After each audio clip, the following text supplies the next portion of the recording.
Bonsoir à tous, bonsoir Jean-Marc. Bonsoir Jérôme. Ensemble, nous développerons les titres de l'actualité toulousaine de ce mardi 18 février. Christine Deveyrac a présenté sa liste aujourd'hui sur les pelouses de la Reinerie, depuis peu des studios containers. Et enfin, les Phénix de Toulouse s'apprêtent à affronter le PSG.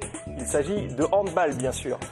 Et Christine Deveyrac a donc dévoilé les 69 noms de sa liste aujourd'hui à midi. Une liste largement constituée de personnes de la société dite civile, même si certains étaient tout de même encartés à l'UDI jusqu'il y a peu, le parti qui s'est désolidarisé de la candidate il y a un mois environ. Le slogan de la candidate, loin des politiciens, près des Toulousains, Gabriel Aurillon et Alain Sorat.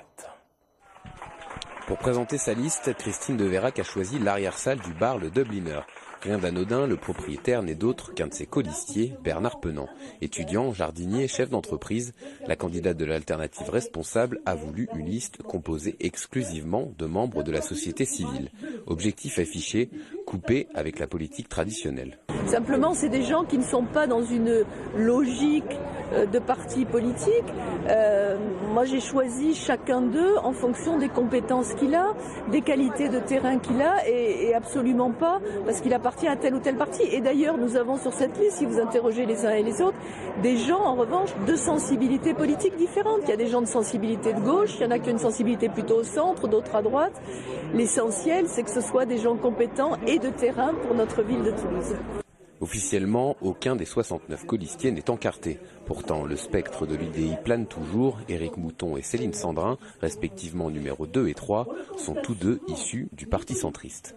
Alors j'ai eu ma carte à l'UDI, aujourd'hui je n'ai pas renouvelé, compte tenu des difficultés qu'il y a aujourd'hui avec l'UDI, dont je crois la campagne municipale a parasité le fonctionnement. J'ai préféré prendre mes distances avec l'UDI. J'ai été encartée il y a environ un an et je n'ai pas renouvelé à l'UDI. Parmi les colistiers, 9 ont moins de 25 ans. Le plus jeune d'entre eux est un lycéen de 18 ans. Kevin Simon est une vieille connaissance de la famille Deveyrac. Ce que je pense apporter, c'est un côté jeune. Voilà, je vois la ville peut-être d'un autre œil que Christine la voit. Placé en 54e position, il compte bien faire profiter la candidate de sa fraîcheur. Je l'ai connu de par son fils, je joue au rugby avec lui. Christine Deveyrac doit déposer sa liste avant le 6 mars prochain. La candidate exclut tout ralliement de dernière minute et l'assure, elle ira jusqu'au bout. Hier, en fin d'après-midi, Serge Larose, le candidat du FN au municipal de Toulouse, au nom du bureau départemental, a condamné les multiples tags racistes inscrits ce week-end sur les murs de la ville. Voici un extrait du communiqué. Rien ne saurait justifier de telles dégradations. Les auteurs, certainement guidés par la bêtise et la volonté d'attiser les haines, ne méritent aucune compassion. Le candidat frontiste demande également à chacun, je cite, de faire preuve de dignité en évitant de sombrer dans une opération de basse récupération politique et invite chacun à attendre les avancées de l'enquête. Fin de citation. Dieudonné viendra-t-il au Zénith de Toulouse ou pas samedi? La décision est toujours entre les mains du préfet. Le maire de Toulouse a déclaré il y a quelques jours qu'il ne s'opposerait pas à cette venue, Dieudonné ayant changé son spectacle et enlevé les propos infamants. Et ce n'est pas l'avis de Nicole Yardeni, la présidente du CRIF Midi-Pyrénées, qui manifestera pacifiquement pendant le spectacle samedi après-midi. Alors le samedi, c'est jamais très facile dans la journée pour les Juifs pour se manifester, parce que c'est un jour qui correspond à un jour de repos, et donc c'est un petit peu compliqué, mais je pense y être, oui. C'est la moindre des choses. J'aimerais aussi qu'on puisse tous être unis quelques heures après pour dire à Dieudonné qu'à Toulouse on ne veut pas de lui. Ça fait très longtemps qu'il n'est plus un humoriste, même s'il fait rire, je crois, un public encore large et même très large, mais c'est peut-être un public qui n'a pas conscience de se faire avoir, en fait, de se faire avoir financièrement. Il se comporte vraiment comme le chef d'une secte à qui il y avait dans les années 90 un sketch qu'il faisait avec Elie Semoun qui s'appelait Le Grand Ghana, et où en fait il demandait la carte bleue des adeptes. Et c'est un petit peu l'impression qu'on a, c'est-à-dire qu'il demande la carte bleue de ses adeptes et qu'il ne leur donne en échange qu'un discours peu libérateur. Elisabeth Belaubre est rentrée il y a quelques mois dans la course au municipal de Toulouse avec sa liste Rassemblement Citoyen, mouvement parrainé par Corinne Lepage. Après les microbus côté transport et le 100% bio côté restauration scolaire proposé il y a peu, aujourd'hui Elisabeth Belaubre déroule son programme et met l'accent sur l'économie locale et l'emploi. Marlène Canal. C'est un programme concret qu'Elisabeth Belaubre a souhaité présenter, un programme axé sur le changement de relations, de gestion et d'ambition avec les Toulousains. Elle entend soutenir les filières courtes, une économie verte, créatrice d'emplois locaux non délocalisables. Un projet qui me tient très fortement à cœur, qui est celui de la création de la première école de maraîchage biologique. Que nous allons créer au domaine de Candy, parce que la ville de Toulouse a une régie agricole. Elle a un domaine avec des terres, des logements, des hangars, une maison de maître qui fera très bien pour l'école. Et cette école, elle formera au maraîchage biologique de manière à ce qu'on puisse accompagner l'installation des élèves ainsi formés pour former des nouveaux agriculteurs, des nouveaux maraîchers au niveau de la ceinture maraîchère toulousaine. Et ces maraîchers, on les accompagnera à l'installation, ça sera notre économie au service de l'emploi. Et on les accompagne dans la commercialisation en accompagnant aussi l'installation de primeurs dans tous les quartiers. Et ces primeurs vendront des produits bio à des prix évidemment qui seront inférieurs au pire égal à celui qu'ils trouvent dans les grandes surfaces et qui n'est pas biologique. Cette passionnariat de l'écologie est aujourd'hui loin des Verts qu'elle a, dit-elle, quitté pour leur trop grande inertie. Et si elle espère faire un bon score au premier tour, malgré une campagne modeste, environ 5 000 €, elle envisage un ralliement à Pierre Cohen pour le second tour. Si je ne suis pas avant lui, il sera bien obligé d'accepter tous les projets qu'il a bloqués pendant le mandat. Et c'est pour ça que je me présente vis-à-vis des Toulousains, parce que je pense qu'il s'est trompé. Il n'a pas saisi la chance qu'il avait d'avoir des élus qui portaient une politique différente de la sienne. Il nous a menti de ce point de vue-là. Quand il nous a pris avec lui, quand il m'a pris comme 3e adjointe il y a 8 ans, on venait en confiance pour apporter notre différence. Et cette différence, il ne l'a pas entendue.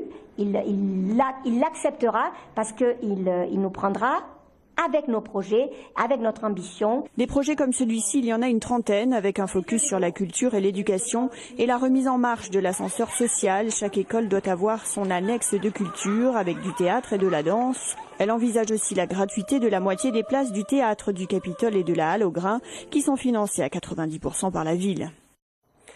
Puis à partir de demain, Jean-Marc, les débats sur les municipales seront diffusés sur TLT. Il me semble que demain, il s'agit de Rodez. Et oui, la préfecture de l'Aveyron. Nous ouvrons évidemment à toutes les forces politiques l'antenne de Télé Toulouse. Nous commençons par les capitales régionales et puis nous continuerons en tout cas avec les villes satellites de Toulouse et puis nous finirons avec évidemment les 10 candidats de Toulouse. Cette plage est ouverte. Chacun peut défendre ses couleurs. En tout cas, c'est sur TLT. C'est sur télétoulouse aussi.fr. Nous parlons à présent de 4 containers qui ont été installés fin janvier au bord du lac de la Rainerie. Le Mirail, en effet, dispose déjà de locaux à louer à diverses associations du quartier, mais CACDU souhaite, avec ces containers, développer un véritable lieu de rencontre et d'échange entre différentes disciplines et un nouvel espace pour créer du lien social entre les habitants du quartier. Un reportage de Pascal Solaire. Habiter dans un container, voilà un concept de plus en plus populaire. Apparu aux Pays-Bas il y a une dizaine d'années, puis à Londres, l'habitat container se propage en France. Des caissons recyclés et empilés qui offrent des centaines de mètres carrés bon marché. L'association de danse urbaine CACDU a eu l'idée d'en faire un lieu de vie, vecteur de lien social, dans les quartiers sensibles comme celui de la Rainerie. 4 containers seront à la disposition des habitants et en particulier des femmes. Maintenant, les femmes veulent faire beaucoup de choses, mais bon, on ne se cache pas, dans les quartiers, c'est plus masculin que féminin. Et même les lieux qu'on crée, ils sont appropriés par les hommes. Donc là, nous, on veut vraiment créer un lieu où vraiment les femmes vont se sentir à l'aise, qui vont pouvoir venir faire leur propre activité. Ça va beaucoup changer les choses dans les quartiers. Ça va les réveiller parce que surtout, comme ils vont pouvoir être initiatifs de leur propre envie, leur propre projet, peu importe, hein. eh ben, ça va changer les choses. Et quand ils vont savoir qu'ils vont en avoir un peu partout, comme dans les quartiers nord par exemple, parce que dans les quartiers nord, ce sont les personnes qui ont plus de mal à vraiment avoir des lieux. Nous encore, au Mirail, on a fait beaucoup de choses, hein. Il y a beaucoup de centres, tout ça.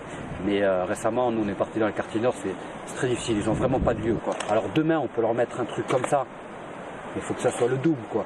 Là, ça marche feu de Dieu, parce que les jeunes, on est parti les voir, ils attendent que ça, quoi. Design économique, les 4 modules représentent 80 mètres carrés au total. Coût du projet 75 000 € financé par la ville de Toulouse. Aujourd'hui, les membres du CACDU se prennent à rêver d'un retour aux sources au bord du lac de la Reinerie. Apparemment, ici, il y avait une ancienne buvette et c'était un quartier apparemment super vivable, il y avait plein de choses qui se faisaient et tout ça. Donc nous, on s'est dit, c'est le meilleur on va dire la meilleure des façons de faire revivre le lac avec ces moments magiques qu'il y avait à l'époque. Donc là, le beau temps va arriver et quand il va arriver, on va pouvoir faire de super manifestations, très simples, très rapides, on va dire un petit peu dans l'ambiance des années 80. La municipalité s'est donné 2 ans pour évaluer la réussite ou pas de ce concept de container et si toutefois il s'avère positif, il devrait se développer dans d'autres quartiers. Alors aujourd'hui, image insolite, Jérôme, plusieurs semi-remorques, on va dire même que des grues de 200 tonnes ont été installées à la Dorade afin de sortir la fameuse péniche, le tenace de l'eau. Péniche qui, je vous le rappelle, a sombré fin décembre, c'était le 22 décembre exactement. Et oui, l'opération se déroulera demain. Pompes et sangles ont été positionnés. Le site sera évidemment fermé. Les escaliers menant au port de la Dorade également. Les experts pourront ensuite déterminer les causes du naufrage. Un mot de la Renfe et de la SNCF à présent. Oui, alors là, c'est sur des rails et non pas sur de l'eau. Depuis que la SNCF et la Renfe ont lancé la fameuse ligne TGV Toulouse-Barcelone, quelques 8500 billets ont été vendus à Toulouse et prochainement, il va y avoir du changement. Oui, à partir du 1er avril, la ligne donc TGV Toulouse-Barcelone changera d'horaire. Des changements à l'aller sont prévus. Actuellement, le départ de Toulouse est à 20h24. L'arrivée en gare de Barcelone se fait donc à 23h26, un horaire jugé tardif par les voyageurs. Et dans un peu moins de 2 mois, les Toulousains embarqueront à 15h05. Ils arriveront à Barcelone à 18h47, un horaire plus propice, semble-t-il, pour profiter des joies de la capitale. Oui, seul bémol, Jean-Marc, le train mettra 40 minutes de plus qu'actuellement, soit 3h42 pour relier les deux villes. En cause, le ralentissement imposé par le trafic ferroviaire entre les villes desservies. Décidément, en ce moment, c'est soit le train, soit la péniche. Alors, un match important pour les handballeurs toulousains demain soir, Jérôme. Oui, les Phoenix jouent contre les seconds de la LNH, le PSG, le plus gros effectif du championnat. Un match de gala où les Toulousains disent aller sans pression, mais avec tout de même l'envie de faire un coup, François Guin. Battu à la dernière minute par Chambéry lors de la dernière journée, le Phoenix Handball n'en reste pas moins l'une des surprises cette saison. Actuel 4e à 6 points du leader Dunkerque, le club réalise l'une de ses plus belles années sur les 10 dernières. Demain 20h30, ils se déplaceront à Paris, actuel 2e, 7 victoires en 7 matchs à domicile, mais très accaparé par un match déterminant en Ligue des Champions samedi. Joël Da Silva n'y compte pas trop et croit surtout en ses forces pour faire un coup. Je compte surtout sur nous. Je compte sur nous pour les perturber. Les équipes qui arrivent à accrocher Paris, ce sont des équipes qui collectivement jouent ensemble. Il faut qu'on soit ambitieux. De toute façon, si on veut faire quelque chose sur ce match plus, parce que c'est un match plus, ça n'aura pas d'incidence pour la suite du championnat, en tout cas pour nous.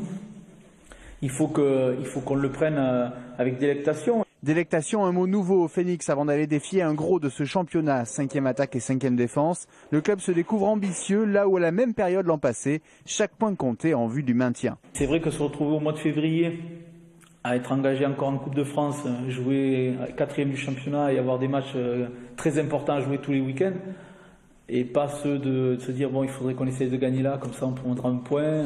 Là on n'en est pas là, et donc c'est sûr que c'est une pression qui est différente, mais c'est beaucoup plus agréable. Joël Da Silva pourra compter sur Valentin Porte et Jérôme Fernandez, ces 2 champions d'Europe en vue d'un exploit à Paris. Pour le Phoenix, l'essentiel sera dans tous les cas dans le mois à venir, déterminant pour finir dans le top 4 du championnat. Et Paul-Henri Delerue, c'est du snowboard à frôler l'exploit. Aujourd'hui, c'est du border cross, pardon, l'exploit à Sochi.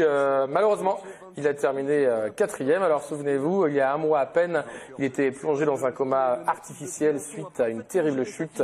Le Pyrénéen a tout de même réussi à presque monter sur le podium, si je puis dire. Et oui, au final, il termine 4e, la place, on peut le dire, souvent la plus terrible au JO. Mais une place inespérée il y a encore quelques semaines pour le snowboarder de Saint-Lary. Après la course, il a dit avoir eu du mal à tenir après sa mauvaise réception que vous avez vue tout à l'heure. Le physique a donc eu du mal à suivre. On le rappelle tout de même, Pierre Vautier a terminé sur la plus haute marche ce matin. Et Chili Boy Ralepel, ça c'est du rugby. Il sera absent un long moment, Dixit Guinoves. Oui, le talonneur du stade toulousain est en effet blessé au genou. Il a été touché samedi lors de la rencontre Biarritz-Toulouse. Les blessures s'accumulent donc à Toulouse. Lionel Boxis est blessé aux ischios, Patricio Albacete au mollet, sans compter les blessés de longue date, McAllister ou encore du Sautoir. Alors ça peut tomber mal, en tout cas pour les supporters du stade toulousain qui eux ont mal au cœur, puisque Castres-Toulouse, c'est samedi soir le derby de la région, pourrait-on dire, un match important pour les Rouges et Noirs, 7e du top 14 et donc privé des internationaux retenus, eux, pour le 15 de France. Oui, le sujet de ces doublons fait toujours polémique. Il a été débattu dans l'émission Bonus Rugby Castres, diffusée demain à 19h25. Je vous propose d'en découvrir un extrait. Le supporter de Castres qui va aller au stade gentiment ce week-end ne verra pas Dulin, Forestier, Mac, Diarra, Thalès, Doussin, UG, Nyanga, Maestri, Médard, Ficou et Picamol, sauf si certains reviennent du stage. Franchement, c'est un derby tronqué, Vincent. Ah oui, vraiment, vraiment tronqué. On va dire surtout pour Toulouse qui aurait bien besoin de ses leaders actuellement et qui peut pas compter dessus. Est-ce qu'on paye moins cher la place puisqu'il y a non, malheureusement. Non, ça marche pas comme ça. Le banc des remplaçants proportionnel au nombre de. Ah mince. Au nombre de sélections. Le banc des remplaçants est bien rempli avec la liste que vous avez donnée. Hein. Oui, oui. Là, c'est vraiment. Il y a de quoi faire un bouquin. À quoi ça sert de faire comme ça des grosses affiches pendant les doublons? On a vu qu'il y a un Clermont-Montpellier, c'est le premier contre le second. Clermont qui aussi a son contingent qui part, Montpellier aussi à qui il manque des joueurs. C'est des matchs très équilibrés. Bon, sur l'ensemble de l'année, c'est un championnat qui est tronqué, quoi. Quelle est la musique du moment pour faire du lip-dub, ou plutôt du karaoké, pourrait-on dire? Eh bien, c'est Happy de William Farrell. Oui, cette fois, ce sont les joueurs de l'US Colomiers qui viennent de publier leur version. Il y a donc 2 jours sur YouTube, un clip réalisé en soutien à l'association Un maillot pour la vie. Et tous les joueurs se sont bien prêtés au jeu, à commencer par David Skrela, que vous avez vu peut-être sur ces images. Voilà, le voici. Il faut dire que les rugbymen de Colomiers sont coutumiers du fait. On les avait déjà vus se déhancher sur le Harlem Shake et sur Get Lucky. On regarde un extrait de ce Happy Colomérin.